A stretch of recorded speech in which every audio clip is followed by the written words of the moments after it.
Welcome back, everyone. You're watching WCS Spring. I like these timers, you know. It's like Thanos said, time now is no time at all. I mean, if you've never felt jebaited, you've probably felt jebaited a few times here. It's like, oh, we're about to start right now? No, here we go again. Yeah, all good things are worth waiting for, right? And in this case, we've got a great matchup coming up. Another PVZ. It's going to be Goblin, the young Protoss player, the son that Roddy never had. I was about to say, it is Roddy's boy. Like, this guy, you hear a lot about him. We see a lot of Rotterdam, but, you know, we don't often get to see these guys go up against each other. Goblin is a guy that, in the European scene, I wouldn't say he's like a top 8 or a favorite at all. In fact, he's one of those underliers, right? He's up and coming, he's 17. But now we get to see him against one of NA's absolute top dogs. Cham, he's very good in the Latin American scene. He's always very overshadowed by Special, who is absolutely one of the best foreigners. But Cham, he's always very solid. So this is a real good test for Goblin going up against such a strong player here. Yeah, the only moment we could see Croatia against Mexico usually would be in the World Cup. Yeah, the football World Cup. That's pretty much it. So it's pretty cool. And that we got this matchup here. And Cham, he didn't quite make it through Challenger for this tournament, but chose to attend anyway. Went through the first group stages, and now he's here in a position where, you know, he's trying to advance on to the next round. And this group was a bit weird, honestly. Like, if you told me the names that were in this group, I would not have said that Zanster would have made it through in first place, which he did, and that's really cool for Zanster. Bradoke even looked pretty decent. He took a map off Goblin. It looked pretty good in the third game too, but Goblin played very solid against him. Goblin is a Protoss that has his own unique styles. They're not crazy. It's not like a Haas or a Showdown kind of guy, but he definitely has his own unique twist on builds, such as PVT, very much goes for the Phoenix Colossus style, sometimes DT openings, but he has a very, very solid macro base to follow it up with. So he's always an interesting player to watch, which is why Rotterdam loves him so much. And whoever loses here will fall down to the knockout bracket and play against the winner of Gogo Joey against someone I didn't quite have the time to see here as we're loading into map number 1, which is going to be played on Port Alexander. So even though this is a deciders match in Group Stage 2, both these players will not be knocked out from this point on. It is just about who goes on to the Group Stage 3 or who goes on to the knockout bracket. All right, here we are. Map number 1, starting in the northwest of the map, playing against the Blue Zerg. It is Mexico's Cham, playing for Team Chivo. And spawning down in the southeast side, playing for Infinity Gaming, it is Roddy's boy, Goblin. The son that Roddy never had. Absolutely, the one from Croatia. I mean, Roddy's been around for a while now. Maybe it is his son, you know? Like, that's what I said last time. Who knows, who knows? Roddy's been places, mate. And he uses Phoenixes quite a bit, much like Roddy as well. From what I've seen, I got to cast some of his games previously in one of the Clashes tournaments online, which actually he did win and looked very impressive in. Including actually some epic game. Was that where he played against Skillus in the final? Yeah, like that game was insane. And he dominated Skillus actually 3-0. Like, I really thought that those two players were fairly similar in skill, and seeing Goblin really rise to the occasion. And this is just small online stuff, but in coming to a LAN of this size and this magnitude, I'm wondering if Goblin will be affected by nerves. Playing on the stage is a scary place to be. All eyes are on you. Every mistake that you've ever made, it'll be personified here and magnified. And I'm looking forward to see what he does. Already, by the way, Todd, opening up with a gateway and a forge here.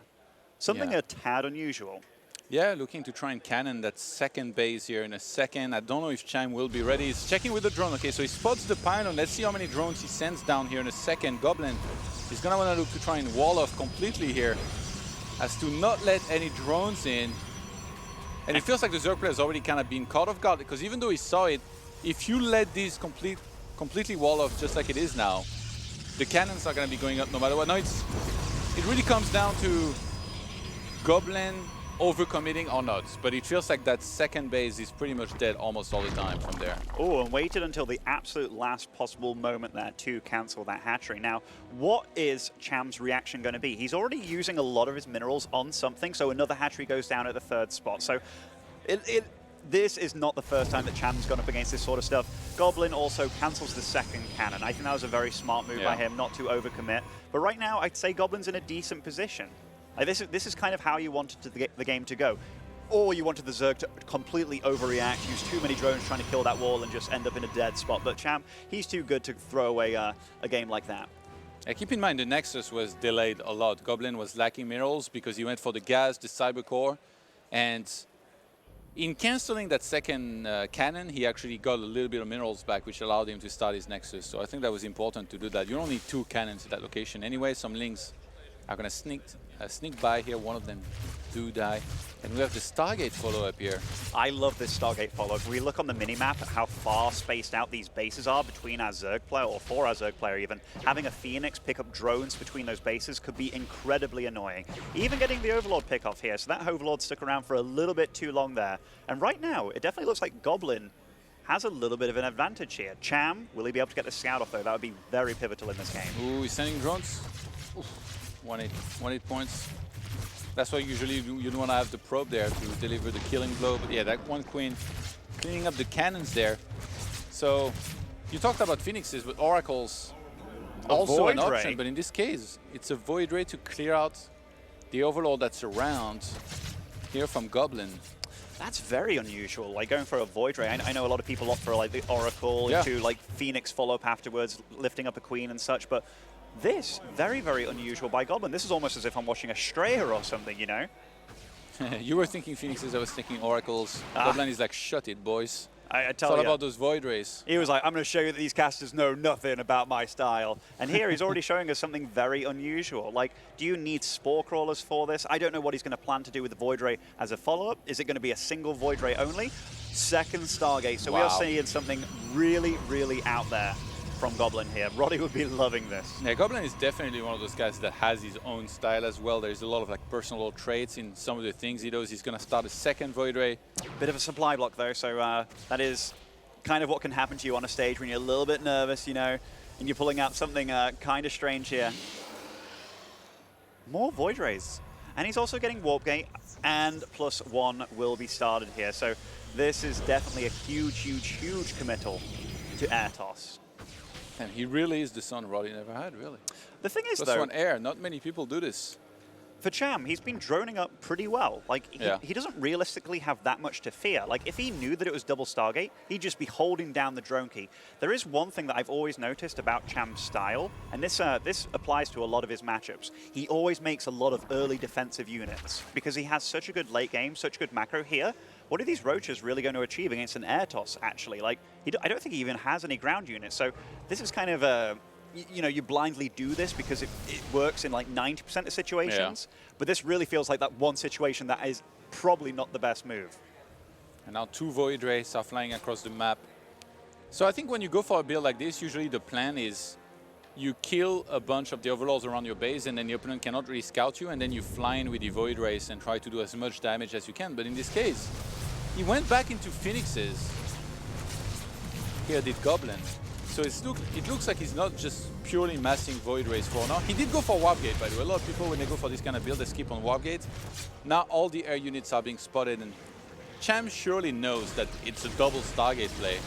And Cham's doing a lot of the right stuff here. He's getting more queens, droning up like a madman, producing the Spore Crawlers. He now knows that those Roaches probably were a bit of a mistake, a bit of an error there, but it's just out of habit. You don't want to get knocked out by something weird and juicy, given that he couldn't scout the main base of Goblin. He didn't know if it was a Twilight Council or a Robo, so Goblin did a really good job of hiding exactly what he was doing this game. You know what's crazy? Like, because he blocked the second base with the cannons and he forced it away, now there's this area. It's like a triangle, right? And in the center of that triangle is, I think, where Goblin is going to try to have his units be, and so that he can catch anything that's being rallied from one base to another. In which case, he can just pick off queens, drones, maybe overlords sometimes if they are being misrallied. But Cham's defense so far has been great. He's added enough the critical mass of queens that Goblin couldn't quite go in and kill everything. He's added on spores, because otherwise he would have been more exposed against the Void Rays in particular. The plan was good by Goblin, making these bases get very, very spaced out. But Cham's counterplay was very good too. He really focused on the queens, really focused on the creep. And even those Roaches from earlier, maybe they can get something done at this third. Yeah, because there's really almost nothing there. There's 2 Zealots and 1 Adept. He needs the air units defensively. Oh, this Void Ray. Oh, and it does fall down to this large amount of queens here. But he's going for a fight with the Phoenix. And is that on top of the Spore Crawler as well? That third's so close to dying here, Todd.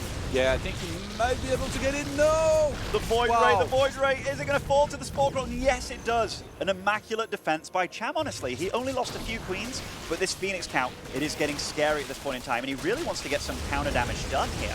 Yeah, and that was the only force field available here for Goblin right now. Cham knocking on the door, step here of the Protoss trying to break through. That one pylon still pretty healthy, but the gateway is going to go down. Another force field is dropped back on time. Goblin, the third base, was prevented. Goes for more Void Ray here on the back of this. Here's the thing though.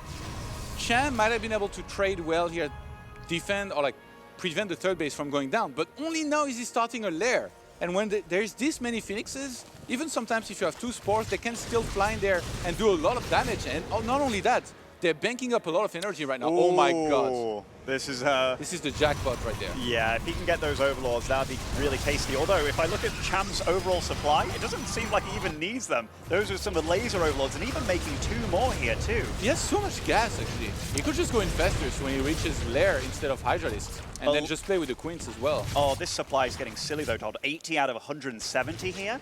He way overmade Overlords. Like, that could have been so many more drones. Right now, his economy, like, he's really owned himself here. I'm glad you're paying attention, Dimazlim. What can I say, Todd? I love when I'm with you, down there as well. when I'm with you, I know I have to be looking at it. But this is a large fleet of Phoenix now. Now, leaving any one of your bases gets ridiculously scary. Picking off Overlords here. And these Phoenix, they also do have +1. Even got Void Rays for defense. Like, not really any unit can hop across the map and deal really good damage here because you have to get past the Phoenix. So, realistically, the only thing you can send that isn't going to take too much energy to lift up is Zerglings. I like the transition into charge here and most likely High Templars and some Archons as well. This is how once upon a time the meta actually was. Remember, like Naniwa and all these guys, they used to do this build all the time with like a lot of Void Rays, Charge Lots. Do you remember like Whirlwind, the Naniwa versus Life game, where it was the Void Rays holding the second base and stuff against Life, against the Hydras? It was so good. I do like Goblin style though. It seems annoying to play against, and also he is showcasing that he can macro and he can multicast. He can do a lot of things because Cham, he's no easy opponent. Yes, Cham, I'm definitely impressed with some of the ways that he's dealt with this, but Goblin definitely has some good momentum. This Phoenix is still very scary with the +1 attack. They take down Queens very quickly, and now Cham might have overextended here a little bit. Loses a lot of his Queens. Oh, and again, Todd, we have to talk about this gas bank. Over 2,000 gas this far into the game. It really feels like Cham fell apart a lot. What is the unit loss tab at for this game? Oh my god, Cham's not ready on the ground here. Especially that those Phoenixes can fly in and kill the Hydralisks. Oh, Goblin! No. He killed a lot of units with the Phoenixes, smells blood in the water, moves across the map with just a small force on the ground. And now the air units are gonna assist the ground so well. Goblin just grabs the win just like that. What a ragtag group of units, like 2 or 3 Void Rays, a ton of Phoenix, a single Archon, and then some Charge Lots. That was a very strange army composition, but he did so much damage, and Cham did so much damage to himself as well that game that it just worked out beautifully. Like, the game plan was so good for Goblin, and you can see that Cham is a little bit like, well, man, I feel I messed up a little bit, but also this kid threw something straight out of Croatia at me, and I didn't know how to deal with it. Croatia is playing as well as in the World Cup, apparently. And, you know, Goblin, he's a young guy, he's 17 years old, but I'm looking at him right there. He looks calm as a cucumber, actually. Like, that is a very focused young player, and no jitters, no shakes, just waiting for that next game. He wants to get through this group, man, and he's playing very well. It's really cool to see the new generation, you know, with guys like Raynor, Clem, and Goblin as well, Skillus. Yeah, you see it. Actually, very often you can talk about like, oh, where's the new talent and stuff? Well, they are there. Yeah. They just haven't been allowed in the tournaments until they hit the age of 16 and such to compete. And then obviously it's going to take some time, you know, for them to start doing better and better. Even though Raynor like didn't wait too long before really starting to leave his mark. I tell you what, I mean, Raynor was already leaving marks back when he was 14 at DreamHacks and such. Even for Serral, actually, it took some time. Remember, like, we used to hype Serral a lot, but at first he wasn't necessarily winning the tournaments, but he was doing pretty well in them, and then he just started winning everything all of a sudden. It feels... Confidence is such a big thing in StarCraft 2 because a lot of moves that you make, you have to be decisive, right? Like, at any point in time, there's 5 or 6 things that you can do. And a lot of players, they get very stuck between doing 2 of them, but more often than not, you just have to go for one. You go with your gut instinct. You're going to have losses like that, but you're also going to have a lot of success if you really are decisive with your moves and plays. But so far, I'm very impressed by Goblin. He really stopped Cham from getting to do what he really wanted to do. And right now in this matchup, like PvZ, I know there's a lot of things that Zerg can throw at Protosses, like Roachling attacks, like Baneling Busts and stuff, but it is very much about the Protoss throwing something at the Zerg, and the Zerg has to react perfectly to stop it. And the re-walling back at home was very impressive. It was extremely clutch. If those links had gotten in, that would have been curtains. He would have lost instantly. And the choice about the second sentry, like he doesn't really want to be using gas on the sentry, but that paid off in dividends. Absolutely. All right, here we are. Map number 2 here, going to be played on King's Cove. Starting in the bottom right-hand side of the map, playing as the Blue Zerg, it is Chivo's Cham. And again, our player, currently 1-0 up in this series, playing for Infinity Gaming, it is Goblin. Definitely an unconventional style from here in game number 1. The Void Race, you don't really see that very often, the +1 air. The late cannon rush as well with the gateway first kind of thing, that's also kind of strange. Like, it was all about throwing his opponent off, right? Like, Cham, he's a very, very solid player. He actually plays so much on the EU and NA ladder. Like, he was competing in Ladder Heroes Weekly for both servers. That's how much this guy was playing. But a true grinder. A true grinder, but he has very, very real reads in his play. He always makes very early defensive units. Those roaches, I talked about that. He does it in ZvT as well. He does it in ZvZ also. Very, very safe. But when you're so safe against things early on, it can also cripple you later on, where you become unsafe against, like, weird timings where these players don't hit these regular builds or like they play more greedy, and that's exactly what happened that game. Playing safe is bad against greedy because you're trying to defend something that's not coming and the opponent's building up their economy more than you are, or they're taking more. And in this case, if he does that all the time and Goblin doesn't go all out on the aggression, then obviously he's going to be able to pull ahead in this kind of game early on. Yeah, Cham last game didn't quite build up his drone count as much as he wanted to. But again, I feel like it's Goblin that pushed Cham off out of his comfort zone, I think. Out of his rhythm, yeah. Because of the build that he was using with the Void Race. Like, he was forcing a lot of spores. Cham was kind of like, okay, I don't know where my queens are supposed to be. I'll keep them at the third base and stuff. It was a really chaotic game from the get-go, even right after the cannon rush. It's so awkward to have your 3 bases like so spread out like this. This was a case of one player playing very meta by the book, which was Cham, and another guy being like, okay, I know the meta style, I'm going to do everything I can to make the game as uncomfortable as possible for you. Even about like forcing the 3 bases that we did see, then trying to utilize the lack of creep spread between those bases. It was all very smart by Goblin. I liked it a lot. And here, we see something totally different from him. He gets that very early Stalker again because vision, knowledge is power in StarCraft 2, and it always has been, but especially when your opponent has to react to you, and he's going for a Robo behind this as well. And the Overlord was misplaced. If it had been under the Cyber Core, where there is that high ground that you can hide on, he could actually save it. It does get the scout, though, so I guess that was the main goal of that. Right now, though, like, instead of choosing safety, he wanted to make sure he knew how the opponent was opening. This is such an early sacked Overlord, though. Like, right now, he can't make any workers. He is supply blocked. It felt like these next 2 Overlords, too, were maybe a little bit oddly timed, like they weren't ready. But one thing about seeing a Robo, that can be so much more, right? Like, Robo can lead into Immortal, Whip, Warp Prism drops. He can lead into the Marjorie build that everybody's talked about with the Mash Charge Lots, the Twilight Council. Even though you see part of the picture, there is so many missing gaps that you still need to fill. And for losing an Overlord, it's scary business. Yeah. He still has another one, though, a follow-up Overlord on the top-hand side of the map, though, ready to kind of dive in and get a follow-up scout if he wanted to, but without Pneumatized Carapace, that would die as well, like, pretty quickly after that. And if you're wondering what he's doing with this Immortal here, Goblin plays a little bit blind. So there are possibilities that a Nidus could come in, because he scouted absolutely nothing. So upon playing so blind, yeah, he is patrolling that Immortal, just making sure, like, hey, if you do actually do any Nidus cheeky stuff in my main base, I'm going to be ready for you, sir. And the Overlord almost could see this Immortal patrolling around, but not quite. So this is some stuff that I was talking with Rotterdam about. This is a build that Goblin loves. He gets 2 Immortals in a Warp Prism, and he just goes ham on the other side of the map. Gets an army together, starts making his opponent's life a living hell. Right now, though, like, everything very, very standard. For Cham, he's making those units that we talked about, which, you know, if this was a normal DT timing or something, it would be there is a mind game somewhere in there too, where, like, if you see Immortals, you're going to think you don't need to get Spores a lot of the time, right? Because who would go Immortals into Dark Templars? Nobody does that.